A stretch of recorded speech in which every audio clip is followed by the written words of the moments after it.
राधे राधे सखी। आज हम बात करेंगे कि सकट चौथ कब है, किस दिन है, व्रत की विधि, व्रत का शुभ मुहूर्त, व्रत का महत्व, चंद्रोदय का सही समय। लेकिन उससे पहले यदि आपने अभी तक हमारे चैनल को सब्सक्राइब नहीं किया है तो प्लीज़ चैनल को सब्सक्राइब कर लें। सखी, माघ माह के कृष्ण पक्ष की चतुर्थी तिथि को सकट चौथ का व्रत किया जाता है। इसी को सकटी चतुर्थी, लंबोदर सकटी चतुर्थी, तिलकुटा चौथ, तिल चौथ और माघी चौथ आदि नामों से जाना जाता है। वैसे तो साल में 2 चतुर्थी तिथि आती हैं, एक कृष्ण पक्ष की चतुर्थी तिथि, एक शुक्ल पक्ष की चतुर्थी तिथि। इस प्रकार साल में कुल 12 चतुर्थी तिथि आती हैं, लेकिन माघी चतुर्थी इनमें सबसे महत्वपूर्ण मानी गई है। तो चलिए शुरुआत करते हैं अपनी वीडियो की।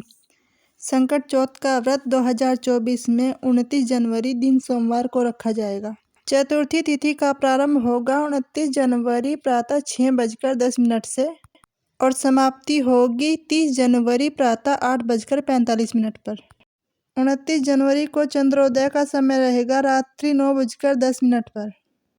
सकट चौथ के व्रत को महिलाएं अपनी संतानों की दीर्घायु और उनके सुखी जीवन के लिए रखती हैं। इस व्रत को निर्जल किया जाता है। महिलाएं ब्रह्म मुहूर्त में उठकर स्नान आदि कार्यों से निवृत्त होकर व्रत का संकल्प लेती हैं और फिर पूरा दिन निराहार रहकर इस व्रत को करती हैं। इस व्रत में सबसे पहले गणेश जी की एक प्रतिमा चौकी पर स्थापित करें और फिर रोली, अक्षत, पुष्प, दुर्वा घास, लड्डू, तिल, सुपारी आदि से गणेश जी की पूजा करें। विधि पूर्वक पूजा करते समय ओम गंग गणपते नमः मंत्र का जाप करें। इस मंत्र का जाप करते करते गणेश जी को नैवेद्य के रूप में तिल और गुड़ से बने लड्डू भोग के रूप में अर्पित करें। फिर कथा पढ़ने के बाद आरती कर लें तथा रात्रि में चंद्रमा को अर्घ्य देकर ही अपना व्रत पूर्ण करें। संकट चौथ व्रत कथा इस प्रकार है। एक बार संकट में पड़े हुए सभी देवता महादेव की शरण में जाते हैं। तब महादेव अपने दोनों पुत्रों से पूछते हैं कि तुम दोनों में से इन देवताओं के संकटों को कौन दूर करेगा।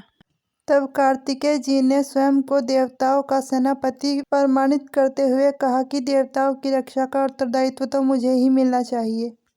इस पर गणेश जी ने कहा कि देवताओं की रक्षा के लिए मुझे सेनापति पद की आवश्यकता नहीं। मैं देवताओं का सेनापति पद प्राप्त किए बिना भी देवताओं के संकटों को दूर कर सकता हूँ। इसके पश्चात महादेव ने अपने दोनों पुत्रों को पृथ्वी की 7 प्रदक्षिणा करने को कहा। कार्तिकेय जी तो पृथ्वी की प्रदक्षिणा के लिए चले गए, किंतु गणेश जी ने अपनी बुद्धि का परिचय देते हुए अपने माता पिता की ही 7 प्रदक्षिणा कर ली और कहा कि संतान के सभी तीर्थ माता पिता के चरणों में ही निहित है। यह सुनकर सभी देवी देवता गणेश जी की बुद्धि की प्रशंसा करने लगे और सभी उनके चरणों में नतमस्तक हो गए और महादेव ने भी गणेश जी को प्रथम पूज्य होने का वरदान दिया। इस प्रकार गणेश जी ने प्रथम पूज्य होने का वरदान पाया और महादेव की आज्ञा से देवताओं के सभी संकट भी दूर किए। सखी, अपने इस करुणा की ठाकुराइन चैनल को सब्सक्राइब करें यदि वीडियो आपको जरा भी उपयोगी लगी हो। धन्यवाद।